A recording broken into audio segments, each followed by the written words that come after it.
위암은 한국, 일본, 중국, 러시아 이쪽으로 많고 칠레 이쪽으로 많습니다.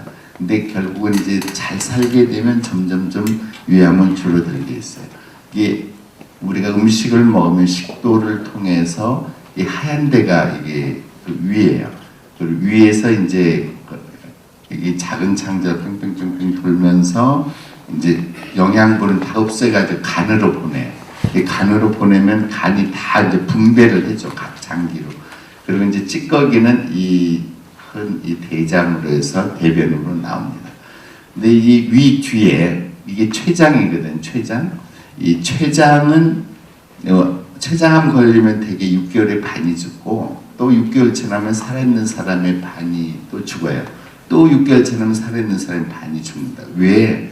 췌장암이나 폐암이 더 나쁜 암이 아니고 사실은 진단을 처음부터 늦게 해서 그래요. 그냥 거의 증상이 없거든. 췌장암은 아무 원인도 모르게 없이 체중이 한 6개월에 자기 몸무게의 10분의 1쯤 빠져요. 10%가 빠진다고. 그러면 형 뭐 무슨 다이어트 하길래 이렇게 날씬해졌어. 뭐 자기는 아무것도 안 했거든. 근데 기분 좋지. 근데 갈수록 더 빠져. 그러면서 등이 이제 뻐근하고 이렇게 누워 있으니까 더 뻐근하고 좀 앉아서 이렇게 쪼그리고 앉았으면 편하고 이제 이런 거가 췌장암의 진단인데 사실은 그때 진단을 해도 그렇게 빠른 게 아니거든요. 늦은 거지. 근데 사실은 여러분들 건강검진할 때 이렇게 초음파를 하든지 CT를 찍잖아요. 근데 찍는 것까지 그렇게 해서 발견하는데 그 찍었어도 그걸 판독을 잘하는 의사를 만나야 그 진단이 되지. 이게 그림자이기 때문에. 그래서 참 그 연이라는 게 굉장히 중요한 겁니다. 인연. 그래서 이제 판독을 잘하는, 아무리 기계가 우리 패트시트 같은 거 있잖아요. 미국에서는 7,000불에 7,800만 원, 한국에서는 뭐 보험이 안 돼도 120만 원이고 보험 되면 한 30만 원 하는데 어쨌든 이런 것도 다 기계가 수십억짜리가 되더라도 그 사진, 그걸로 찍은 사진을 판독할 줄 아는 눈을 가지고 있어야지 소용없어요. 예, 그런 게 굉장히 중요한 겁니다. 이 위암은 옛날엔 뭐 짜고 맵고 딱딱한 거 그랬지만 그런 거 다 잊어버리시고 사실은 이 짠 음식을 좋아하는 사람의 위 속에 헬리코박테리아가 있다 없다, 있는 사람이 위암에 걸릴 확률이 많은 거예요. 그러니까 뭐 내가 속이 거북해서 내시경을 했는데 뭐 만성 위염이 있습니다. 이렇게만 말하면 그 사람 실력 없는 의사야. 당신은 만성 위염이 있는데 헬리코박테리아가 있습니다, 없습니다. 이걸 꼭 말해줘야 돼. 그래야 치료 방법이 다르거든요. 이게 그렇게 이제 할 수 있는 의사를 만나야 하는 게 굉장히 중요한 겁니다. 옛날에는 뭐 위 검사는 하얀 약을 먹고 했지만 지금은 내시경으로 하는 거예요. 이게 내시경도 마찬가지예요. 내시경을 봤다라는 게 중요한 게 아니고 내시경을 제대로 볼 수 있는 의사한테 받는가, 이게 중요한 거예요. 위가 쪼글쪼글하잖아요. 그게 가스 생기는 약을 미리 먹고 이렇게 이렇게 부풀렸을 때 이게 주름이 펴졌을 때 그 몇 분 동안에 한 5분 뭐 길어봤자 10분 사이 쫙 볼 수 있는 눈을 가진, 경험을 가진 사람한테 봐야지. 어찌 내가 3개월 전에 내시경을 했는데 내가 이렇게 벌써 암이 커졌냐, 이럴 수가 있습니까? 이런 사람이 있어요. 내 친구가 그랬어요.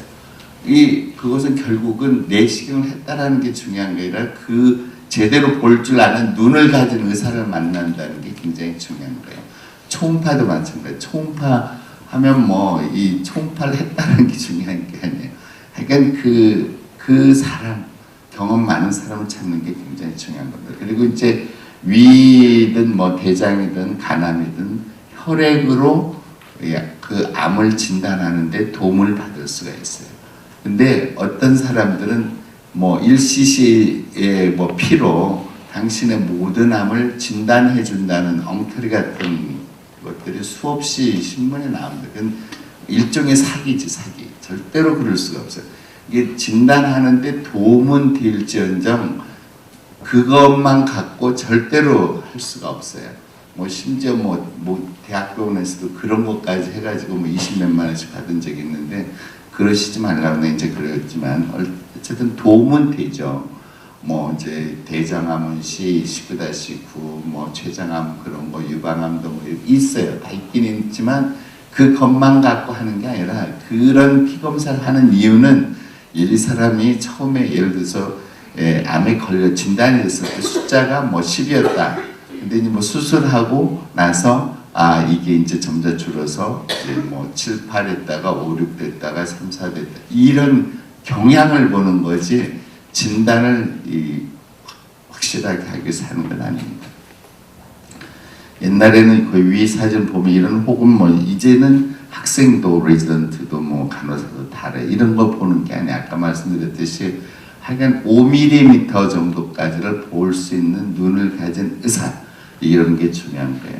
이번 74세 된 사람인데 제가 위암 수술했습니다. 72세 된 사람인데 이 사람도 위암 수술했어요.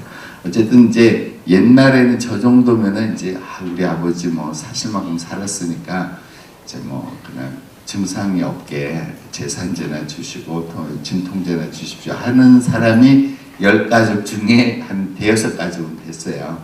근데 지금은 이제 정말 자기 나이가 뭐 가끔 뭐 카톡에도 나오지만 곱하기 0.7이나 0.8 하면 돼요. 그만큼 이 건강 수명이 길어졌습니다. 그러니까 너무 일찍 이렇게 재산을 자식놈들한테 주면은 결국은 대접도 못 받고 곤란하게 되고 그러니까 끝까지 돈은 갖고 있고 그래야지 뭐 오래 살아야 뭐 혹시 자기한테 재산이 올까 이러는 거지 미리 줘버리면 절대로 부모 대접 못 받습니다. 어떤 사람이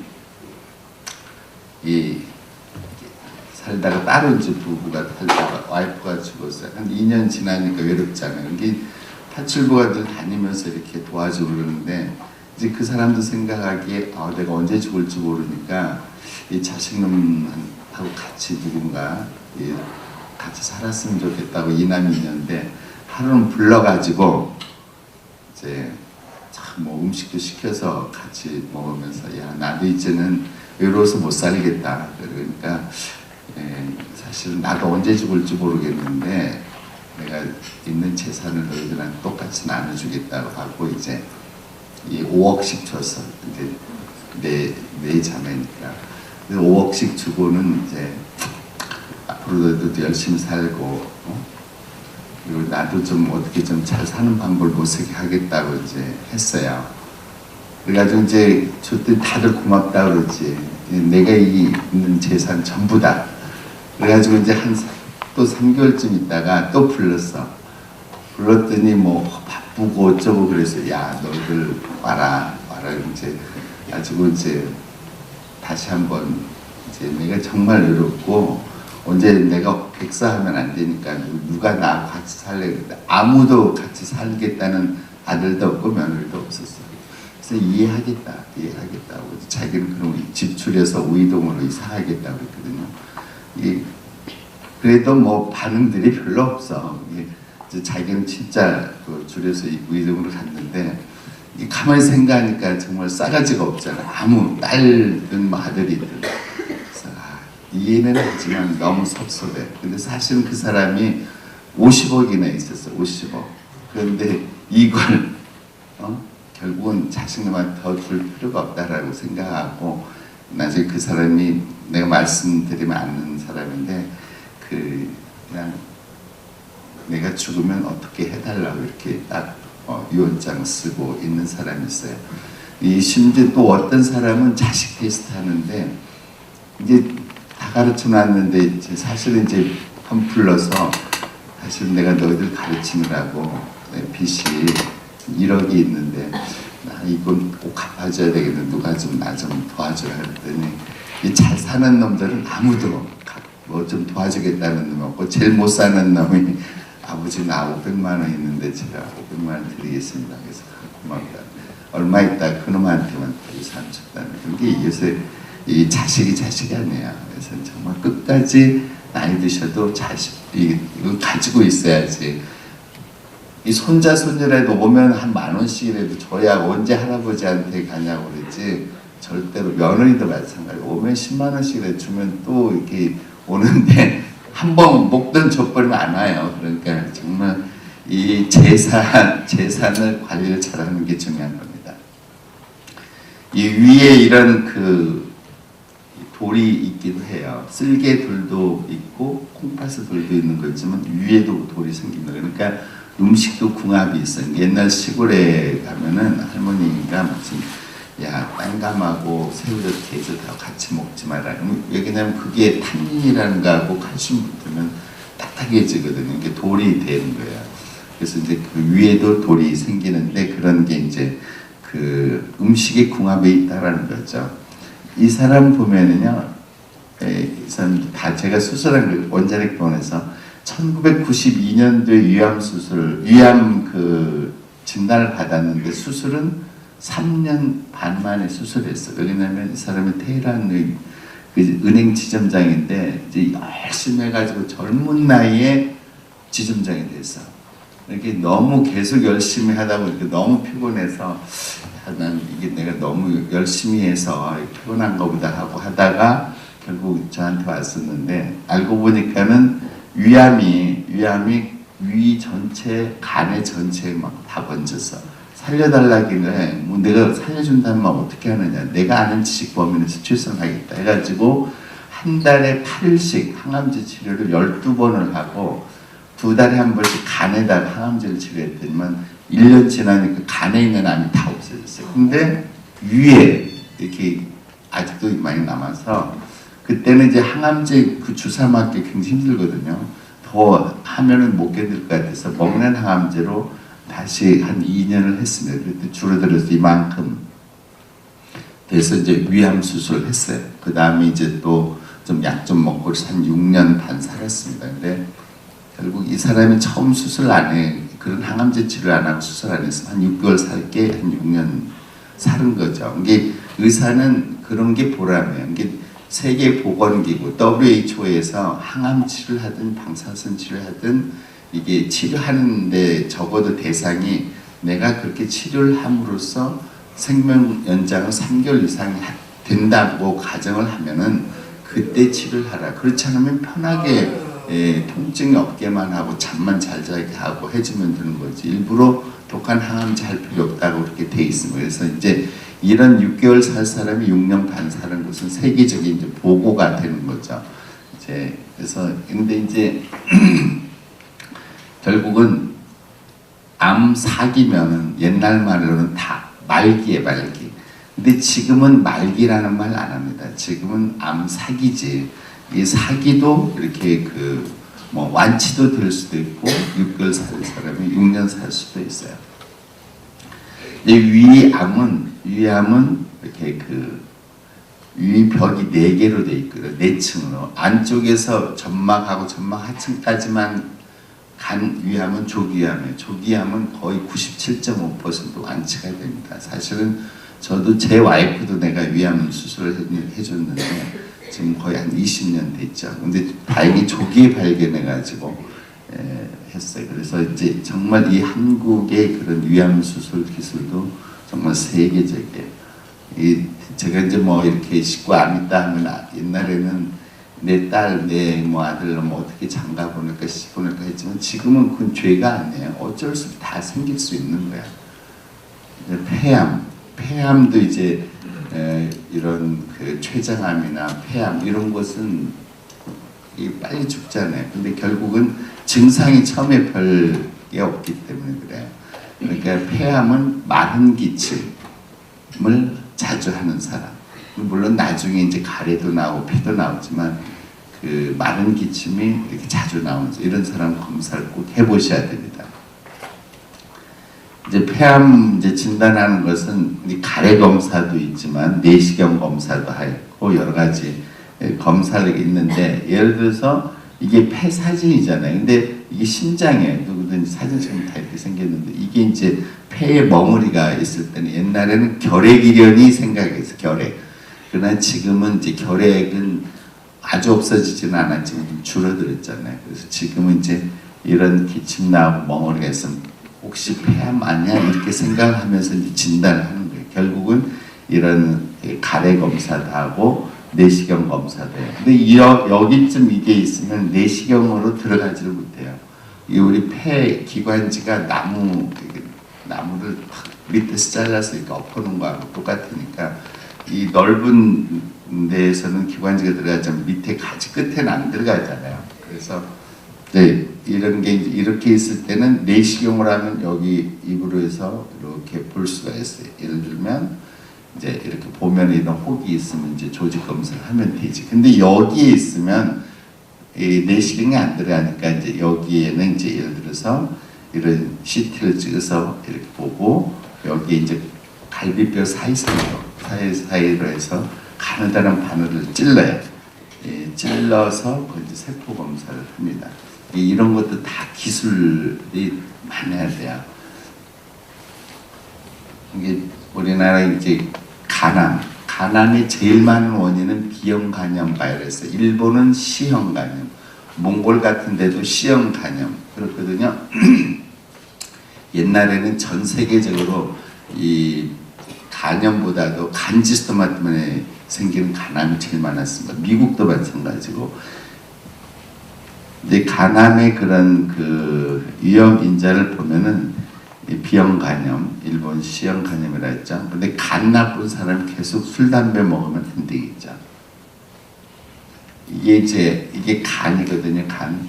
여러분들 오른쪽 아래 갈비뼈 속에 이게 1000g, 1kg 내지 1.5kg이 다 여기 붙었어요. 거기서 온갖 아까도 말씀드렸듯이 우리가 먹은 것을 위에서 작은 창자로 돌리면서 거기서 흡수해가지고 이 간한테 보내가지고 이 간이 다 이제 분배를 해주는데 심지어 이 간이 이만큼 반 이상이 암이 생겼어도 피 검사만 갖고는 안 나와.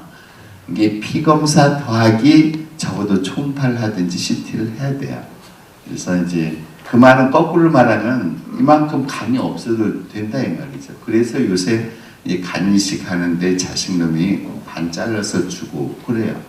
그럴 수 있는 거예요. 그러니까 지금 다시 한번 말씀드리면 어쨌든 피 검사만 갖고는 안 된다. 특히 간염 있는 사람은 어른은 6개월마다 초음파를 하든 CT를 꼭 해야 돼요. 이제 제가 이제 옛날에는 제가 요새는 유방 갑상선 암만추를 하고 뭐 얼마 전까지 위암했지만 옛날에 다 했어요. 이것도 제가 수술한 간암인데 이 권절병이라는 건데 이 간암을 수술해가 이렇게 짜니까 간지스토마가 이렇게 수천 마리가 나 수천 마리. 그래서 내가 그 간지스토마를 다 글씨로 써봤어요. 크로노제네시스. 결국 간지스토마증이라는 말을 내가 쓴 거거든요. 그러니까 옛날에는 간암이 간지스토마 때문에 생긴 게 제일 많은 거예요. 그래서 이런 슬라이드 가진 사람은 아마 전 세계에서 나쁜이 없을 거예요. 내가 이렇게 해서 이걸 이제 확대해 보면은 꼭 아카시아 씨처럼 애들이 살아가지고 이렇게 움직여요. 이 간지스토마가 몸에 들어오면 옛날엔 특효약이 없었기 때문에 20년 동안 개대를 하면서 살아요. 지금은 아니에요. 지금은 여러분들이 아무리 민물고기를 먹고 뭐 이렇게 해도 투망해서 먹고 초쳐서 먹잖아요. 근데 지금은 프라지퀀탈이라는 특효약이 있어서 3번만 먹으면 간지스토마, 페지스토마가 다 완치가 됩니다. 그러니까 지금은 이런 간지스토마 때문에 생기는 그것은 별로 없어요. 간암의 치료, 어쨌든 암이라는 것은 우리가 혹 이렇게 생각하잖아요. 그렇지만 백혈병 같은 것도 있어요. 이게 돌아다니는 세포가 돌아다니는 건데 혹이 된 암, 혹으로 나타나는 암은 제1번이 수술이에요. 수술을 하고 그 다음에 항암 치료를 하든 방사선 치료를 하든 뭐 면역 치료를 하든 그래야 되는 거지. 이제 예를 들어서 무슨 위암이 됐든 유방암이 됐든 항암제 먼저 합시다 그러면 진행된 암이야. 이게 수술하시죠 할 때가 제일 완치율이 일단은 많은 거예요. 그 다음에 항암제도 하고 항호르몬제도 하고 뭐 면역요법제도 하고. 그렇지만 이제 백혈병은 약으로 처음부터 하는 거죠. 이게 간암 같은 것은 어쨌든 수술하고 나중에 안 되면 이제 간 이식도 하고, 이 간 이식이 사실은 우리나라가 이제 많이 좋아졌죠. 사실은 이 미국하고 중국이 최고로 잘했어요. 왜냐하면 중국은 간을 그게 많잖아요. 옛날에는 중국에서는요, 이 사형시키면 그 사형당한 그 사람 사형하자마자 이런 장기를 떼서 줬어요. 그래서 우리나라 사람도 중국 가서 많이 간 이식을 했습니다. 거기 여기 천진에 가면 제3병원이 있는데 저도 가봤지만 한국 사람이 한 600명쯤이 거기 가서 간 이식을 했어요. 근데 지금은 중국도 이 다른 나라 사람한테는 그런 간을 안 줘요.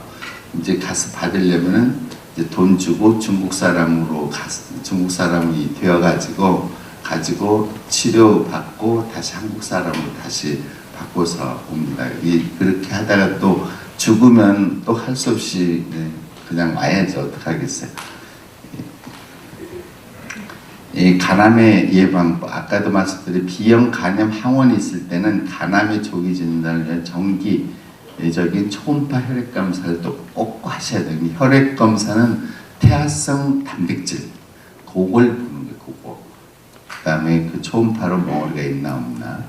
이제 뭐 간암뿐만 아니라 모든 암이 다 아프면 귀가 얇아지잖아. 이것 줬다 저것 줬다 다 하지. 근데 이제 저는 외과 의사고 양의사지만 한약을 무시하지는 않습니다. 왜냐면 한약이라는 것에서 한약 재료에서 추출을 해가지고 양약을 대부분 만들거든요. 여러분들이 뭐 진코민 그럼 은행에서 추출한 거예요. 아스피린 그러면 뭐 버드나무에서 추출한 거야. 요새 제일 효과적이고 비싼 항암제가 텍솔 계통이 있어요. 그건 주목나무에서 추출한 거예요. 근데 양약이라는 것은 한약 재료 중에서 효과가 좋고 비교적 그 부작용이 적은 걸 양약이라 하니까 한약 자체가 나쁜 건 아니죠. 그게 이제 쓸데없이 많이 먹을 때가 문제죠. 이게 간이 나쁜데 이거저거 좋다고 다 대리 먹으면 간에서 아까 다 흡수해서 이렇게 정리한다고 그랬잖아요. 내가 힘들어 죽겠는데 또 이것저것 먹으면 중노동 시키는 거야. 그러면 갑자기 죽게 돼요. 제 친구 방사선과 그 친구가 있는데 그 엄마도 또 아들 말 안 듣고 그러다가 한 15일 만에 죽은 사람이 있는데 이게 필요할 때는 한약이 좋죠. 그렇지만 특히 간 그리고 특히 콩팥 나쁜 사람들은 좀 곤란해요.